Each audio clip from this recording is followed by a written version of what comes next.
അടിയന്തരാവസ്ഥയുടെ ഉരുക്കുമുഷ്ടിയിൽ നിന്ന് ഉയർത്തെഴുന്നേറ്റ രാജ്യം വീണ്ടും ജനാധിപത്യം ശ്വസിച്ചു തുടങ്ങിയ കാലം. തെരഞ്ഞെടുപ്പ് തോൽവികളുടെ തിരിച്ചടിയിൽ നിൽക്കുന്ന ഇന്ദിരാഗാന്ധിയുടെ വസതിയിലേക്ക് ദില്ലി ജവഹർലാൽ നെഹ്റു യൂണിവേഴ്സിറ്റിയിലെ ഒരു കൂട്ടം വിദ്യാർത്ഥികളുടെ നേതൃത്വത്തിലുള്ള മാർച്ച്. തെരഞ്ഞെടുപ്പ് തോൽവിക്ക് ശേഷവും JNUവിൻ്റെ ചാൻസലറായി തുടരുകയായിരുന്ന ഇന്ദിരാഗാന്ധി സ്ഥാനം രാജിവെക്കണമെന്നായിരുന്നു സമരക്കാരുടെ ആവശ്യം. സമരത്തിന് നേതൃത്വം നൽകിയത് മുഷിഞ്ഞ വെളുത്ത ജുബ്ബയും പാൻറ്റുമണിഞ്ഞ ചുരുണ്ട മുടിയുള്ള ചെറുപ്പക്കാരൻ. ഇന്ദിരയെ മുട്ടുകുത്തിച്ച JNU വിദ്യാർത്ഥികളുടെ സമരത്തിന് നേതൃത്വം നൽകിയ വിദ്യാർത്ഥി നേതാവ് 25-കാരനായ സീതാറാം യെച്ചൂരി.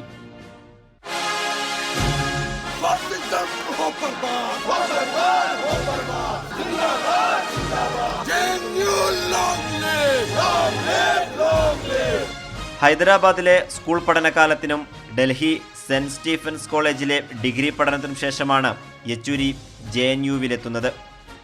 1974-ൽ സാമ്പത്തിക ശാസ്ത്രത്തിൽ ബിരുദാനന്തര ബിരുദ കോഴ്സിനാണ് യെച്ചൂരി സർവകലാശാലയിൽ ചേർന്നത്.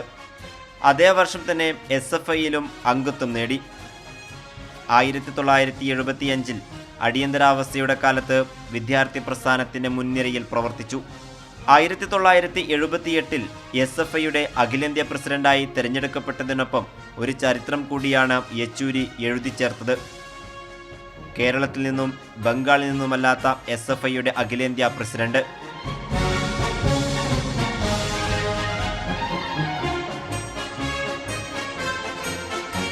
ആയിരത്തി 1984-ൽ CPIM കേന്ദ്ര കമ്മിറ്റിയിലും 1992-ൽ 14-ാം പാർട്ടി കോൺഗ്രസിന് ശേഷം പോളിറ്റ് ബ്യൂറോയിലും എത്തിയ യെച്ചൂരി 2015-ൽ ഹൈദരാബാദിൽ നടന്ന പാർട്ടി കോൺഗ്രസിലാണ് പ്രകാശ് കാരാട്ടിന്റെ പിൻഗാമിയായി പാർട്ടി അഖിലേന്ത്യാ ജനറൽ സെക്രട്ടറിയായത്.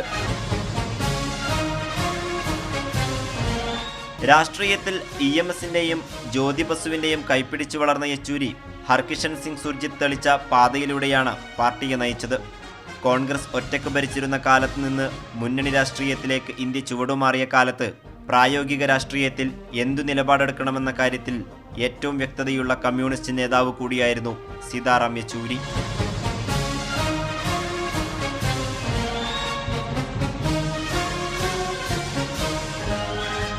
വർഗീയ കക്ഷികളെ പാർലമെന്ററി രാഷ്ട്രീയത്തിൽ നിന്ന് മാറ്റി നിർത്താനുള്ള പ്രായോഗിക രാഷ്ട്രീയ ചർച്ചകളിലെല്ലാം യെച്ചൂരി എപ്പോഴും നിറഞ്ഞു നിന്നിരുന്നു.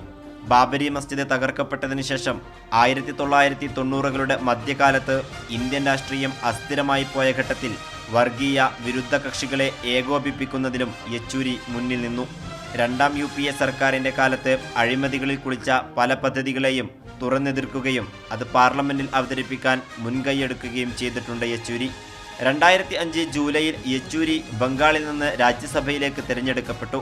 രാജ്യസഭയെ ജനകീയ പ്രശ്നങ്ങളുടെ ചർച്ചാവേദിയാക്കുന്നതിൽ യെച്ചൂരിയുടെ ഇടപെടൽ നിർണായകമായിരുന്നു. 2005-2017 കാലഘട്ടത്തിൽ 2 തവണ യെച്ചൂരി രാജ്യസഭാംഗമായി.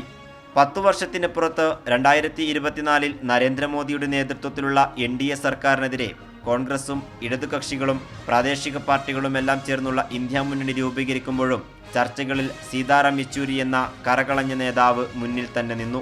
രാഹുൽ ഗാന്ധിയുമായുള്ള രാഷ്ട്രീയവും സൗഹൃദപരമായ അടുപ്പം ദേശീയ തലത്തിൽ കോൺഗ്രസും ഇടതുപക്ഷവും തമ്മിലുള്ള വിനിമയങ്ങളുടെ അടിത്തറയായി വർത്തിച്ചു.